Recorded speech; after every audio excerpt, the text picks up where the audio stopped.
레위기 5장. 누구든지 증인 선서를 하고 증인이 되어서 자기가 본 것이나 알고 있는 것을 사실대로 증언하지 않으면 죄가 되고 그는 거기에 대하여 책임을 져야 한다. 누구든지 부정한 모든 것, 곧 부정한 들짐승의 주검이나 부정한 집짐승의 주검이나 부정한 길짐승의 주검에 몸이 닿았을 경우에는 모르고 닿았다고 하더라도 그는 부정을 탄 사람이므로 깨닫는 대로 그 죄를 속하여야 한다. 그가 사람 몸에 있는 어떤 부정한 것, 곧 그것이 무엇이든지 그를 부정하게 할 수 있는 것에 몸이 닿았을 경우에 그런 줄을 모르고 닿았다고 하더라도 그는 부정을 탄 사람이므로 깨닫는 대로 그 죄를 속하여야 한다. 또 누구든지 생각 없이 입을 놀려 악한 일을 하겠다거나 착한 일을 하겠다고 맹세할 때에 비록 그것이 생각 없이 한 맹세일지라도 그렇게 말한 사실을 잊고 있다가 뒤늦게 알고서 자기의 죄를 깨달으면 그 죄를 속하여야 한다. 사람이 위에서 말한 것들 가운데서 어느 하나에라도 잘못이 있으면 그는 자기가 어떻게 죄를 지었는지를 고백하여야 하고 자기가 저지른 죄에 대한 보상으로 주에게 속건 제물을 바쳐야 한다. 그는 양떼 가운데서 암컷 한 마리나 염소떼 가운데서 암컷 한 마리를 골라서 속죄 제물로 바쳐야 한다. 제사장이 속죄 제물을 바쳐서 그의 죄를 속하여 주면 그는 용서받는다.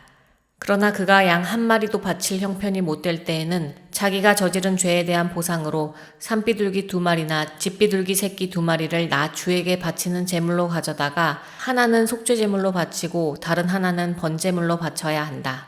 그가 그것을 제사장에게로 가져가면 제사장은 먼저 속죄 제물로 가져온 것을 받아서 속죄 제물로 바친다.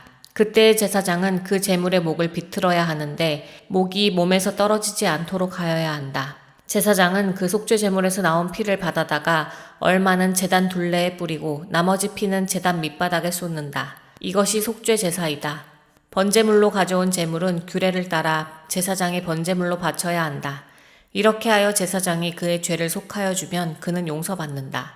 그러나 그가 산비둘기 2마리나 집비둘기 새끼 2마리조차 바칠 형편이 못 될 때에는 자기가 저지른 죄에 대한 보상으로서 주에게 바치는 속죄 제물로 고운 밀가루 10분의 1 에바를 가져와서 제물로 바쳐야 한다. 이것은 속죄 제물인 만큼 밀가루에 기름을 섞거나 향을 얹어서는 안 된다. 그가 이렇게 준비해서 제사장에게 가져가면 제사장은 그 제물에서 한 줌을 덜어내어 제물로 모두 바치는 정성의 표시로 제단 위, 주에게 살라 바치는 제물 위에 얹어 불살라야 한다. 이것이 속죄 제사이다. 해서는 안 되는 것 가운데서 어느 하나라도 어겨 잘못을 저질렀을 때에 이렇게 하여 제사장이 그의 죄를 속하여 주면 그는 용서를 받는다. 나머지 제물은 곡식 제물에서처럼 제사장의 몫이 된다. 주님께서 모세에게 말씀하셨다. 누구든지 주에게 거룩한 제물을 바치는데 어느 하나라도 성실하지 못하여 실수로 죄를 저지르면 그는 주에게 바칠 속건 제물로 가축대에서 흠없는 순양 한 마리를 가져와야 한다. 성소의 세겔 표준을 따르면 속건 제물의 값이 은 몇 세겔이 되는지는 내가 정하여 주어라. 그는 거룩한 제물을 소홀히 다루었으므로 그것을 보상하여야 한다. 그러려면 그는 자기가 바쳐야 할 것의 5분의 1을 보태어 그것을 제사장에게로 가져가야 한다. 제사장이 속건 제물인 순양에 해당하는 벌금을 받고서 그의 죄를 속하여 주면 그는 용서를 받는다. 나 주가 하지 말라고 명한 것 가운데서 어떤 것을 하여 잘못을 저질렀으면 비록 그가 그것이 금지된 것인 줄을 몰랐다고 하더라도 그에게는 허물이 있다. 그는 자기가 저지른 악행의 결과에 책임을 져야 한다. 그는 가축대에서 흠없는 순양 한 마리를 제사장에게 가져가야 한다.